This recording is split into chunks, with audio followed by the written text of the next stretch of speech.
Well, good morning. Good morning. We are here for the Nursing School Mindset Edit. I'm Nurse Mo from Straight A Nursing, and I'm so glad that you are here.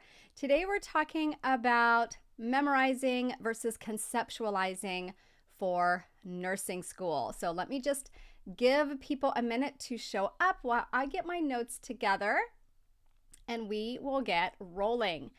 So, you may have heard some advice that says don't memorize anything for nursing school. You just have to understand concepts. Well, that's actually a pretty broad overgeneralization. There are some actual things that you will need to commit to memory because memorization is great for facts, right? Things like cranial nerve 7 is the facial nerve. That's not a concept. That is simply a fact, and you have to memorize that fact. Whereas let's say you memorize that cranial nerve 7 is the facial nerve and that it's a sensory nerve and a motor nerve. Now, when you go to learn how we test that cranial nerve's function, that becomes more conceptual because it makes sense in light of what you already know about cranial nerve 7. Does that make sense?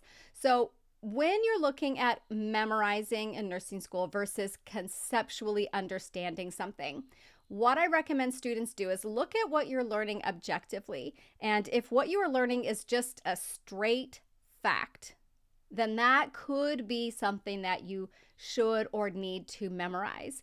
And when this really pays off is when the memorization leads you to understanding a bigger concept. So, for example, the whole blood flow pathway through the heart and the lungs, those are physiologic or anatomic facts, right? The way the blood moves, those are facts. You can't just understand that conceptually. You have to remember the heart's anatomy and the pulmonary arteries and the pulmonary veins and all of that. But when you memorize that blood flow pathway and really know it, I could ask you all kinds of questions about heart failure, and you would be able to answer them from a conceptual standpoint because you understand this underlying anatomy and physiology. So when you can memorize something that helps you understand a broader concept, that is when it really, really pays off in nursing school. So let's talk a little bit about some memory techniques that you can use for nursing school when it's appropriate, okay? So thinking back to the class I used memory techniques the most for was anatomy. Obviously, you just have to memorize every little part of every bone in the body, right? So thinking back to what techniques did you use for that class that were helpful for you? For me, that was flashcards. That was a great way for me to memorize like all the muscles and their attachments and their movements. I relied on flashcards heavily in order to do that. So flashcards can be great. What I recommend with flashcards though is don't use flashcards to learn. It's not a super effective way to learn. Use them for review. And it's great for like on the go review, right? You can take your stack of flashcards and be standing in line at the post office and go through some flashcards. So that is the first one. And then, can you guys hang on 1 second? Somebody is at my door.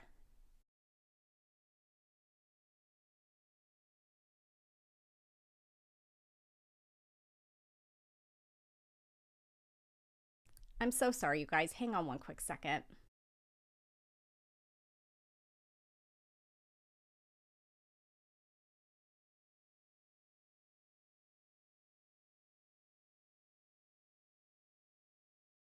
I'm back. So sorry. Somebody was ringing my doorbell over and over again. Okay, so we talked about flashcards. Another way that you can maximize memorizing in nursing school is by drawing things out. If you can recall something by drawing it out, that is a great way to do that. And like, for example, let's say you're in a pre-nursing program and you're trying to remember all the different, parts of the eye. Maybe drawing those out is a great recall for you. And then repetition is another really great way. Verbal repetition, reading things over and over again, writing things over and over again can be really helpful as a way to memorize. I use verbal repetition in my study sesh podcasts to help solidify things that students just need to memorize, like the cranial nerves. We go over them and over them in the drill episodes. So just repeating it, repeating it, repeating it. And then using mnemonics. I love this. I don't recommend, I think a lot of times students over rely on memory tricks and memory aids like mnemonics, and they use them to understand concepts. Don't do that, because then you're never going to really understand the physiology. You're not going to be able to connect that concept to another concept because you haven't actually understood it as a concept, right? So using memory aids and memory tricks and things like that are great for stuff that can be memorized, like the cranial nerves. I always go back to that example, that mnemonic. The one I used was, what was it? On occasion, our trusty truck acts funny, blah, blah, blah, blah, blah, right? You use that to help you memorize the cranial nerves. But don't be using mnemonics to memorize the signs and symptoms of heart failure, because that's a waste of time. All you need to do is understand blood flow pathway through the heart and the lungs, and you've got heart failure, a lot of heart failure down already, okay? So that would be another tip, mnemonics, but know when to use them and when is appropriate. And then another thing you could do is set something, set it into a story. That's what I did with psychopharmacology when I was learning about all those psychopharmacologic medications, because the side effects were such an integral part of that and understanding all the side effect profiles of different drugs. So I made up goofy stories and incorporated the side effects into these goofy stories. And then as I'm sitting there in the exam, I'm able to recall that abrupt discontinuation of benzodiazepines can cause seizures. Like, I was able to recall that because I had memorized it from storytelling. Okay, so those are some key ways to use memorization in nursing school.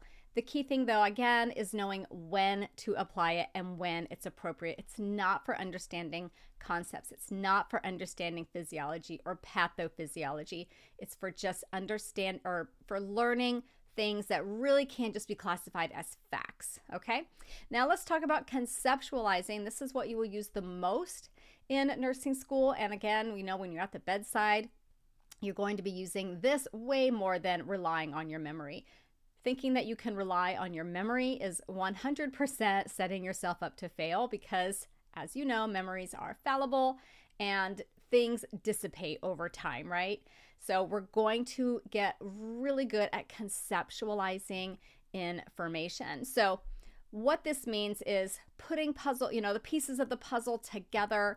This means seeing how things connect, how this concept connects to this concept, how this nursing intervention causes this physiologic response in the patient, and grasping kind of that big picture. So for example, let's say you learn and understand the concept of ventilation.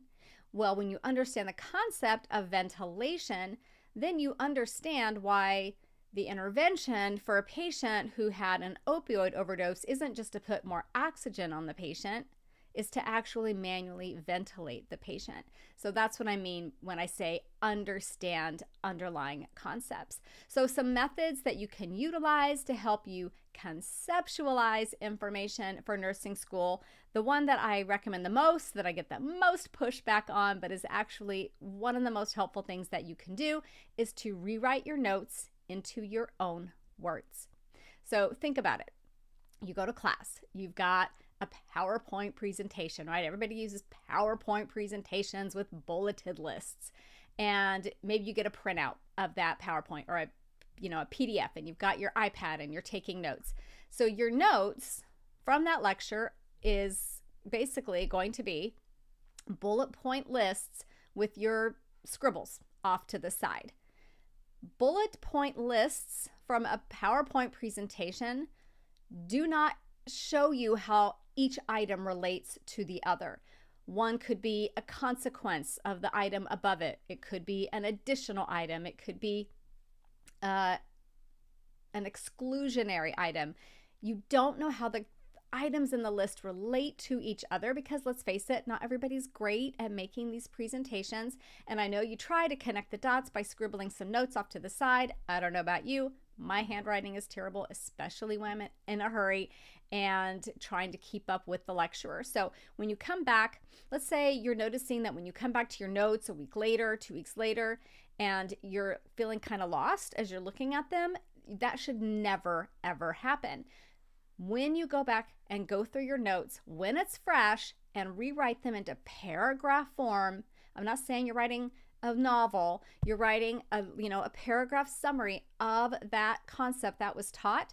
That is absolutely huge. You have really taken in the information. You've maybe looked up additional things to fill in some knowledge gaps, and you've put it into your own words. That is absolutely the best way to start integrating concepts into your knowledge base, okay? It does take time, but when you look at the bang for your buck on that time, it's huge. You will get so much out of that, okay? So it's a great way to study. If you think of that time spent rewriting your notes as active study time, because it is incredibly active and incredibly engaged, you will understand why this is such a powerful tool. All right, the other way to maybe start conceptualizing some information, I like to use tables when I am comparing similar things or similar but different things. Like, for example, making a table of different respiratory emergencies and being able then to kind of compare and contrast and analyze and look at how the different treatments are going to vary based on what the patient's respiratory emergency is. That helps you understand things conceptually, how things fall into the big picture, and how they relate to one another. So I love to use tables for things like that. Another way is to simply teach it to someone else. I would say writing your notes in your own words is kind of like you're teaching it to your future self that's going to come back and read those notes in a week or two. But you could also have a small study group, you and one other student, maybe 2 other students, and you take turns teaching each other concepts. When you can really take something and explain it very simply, you understand it well. And then I would also say, let's say you're in class, you're not really getting what the instructor is saying, you don't really understand cardiogenic shock or whatever it is, go and look for some other resources. Read your textbook on that topic. That's a great resource. Watch some videos, listen to my podcast. Maybe I've got an episode about cardiogenic shock. Probably do. I've got over 300 episodes.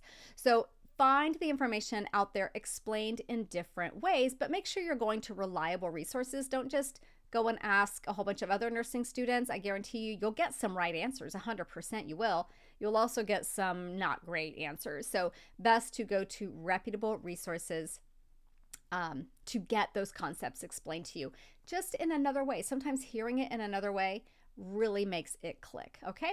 And then I would also say writing out a study guide prior to your exams is a really fabulous way to summarize conceptual information and, of course, also prepare for the exam. So as you're going through your lectures, you should have, at the beginning of each lecture, the instructor should have put some objectives for what that lecture is going to teach you.